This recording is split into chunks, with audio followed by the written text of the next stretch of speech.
Masih unboxing todo se Redmi k20 Pro Amazon lagi nih Redmi ne bako Ecom Express lah kok hangasnya lagi mutam yamang anda na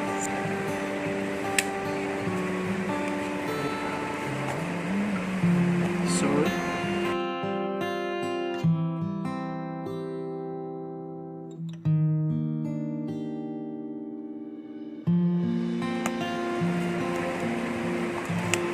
box da yarışı silerek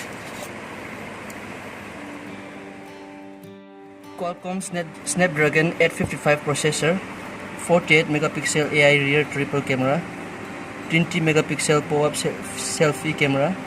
AMOLED display with Corning Gorilla Glass 5. 4000 mAh supports 27 watt charging. Here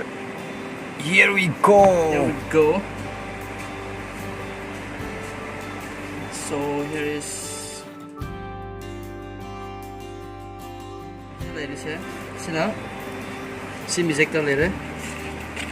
누가 시나 제상 크라요를 나 사이드 담아가 게세 게세 매트 블랙네 레드미기 핫 케이스 지금 폰 달라고서 폰 시나 쓰다 사이드 담기지 sini kayak 18 watt charger nih Type C USB cable से हम तो बस ये बहुत ही बकवास phone है इसलिए pack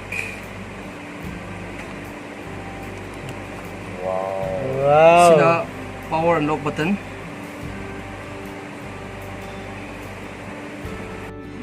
Howzik engbiyo maning ma phone se hang to ka se Realme to China Realme क्या है लेकिन Hong Kong देखा MIUI 10 Hong Kong से बना हुआ aina sida khara nungai tab se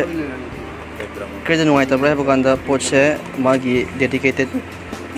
micro SD card dedicated slot like that. Mai se simani nga tahap yai memory card hap ya de siang biro sini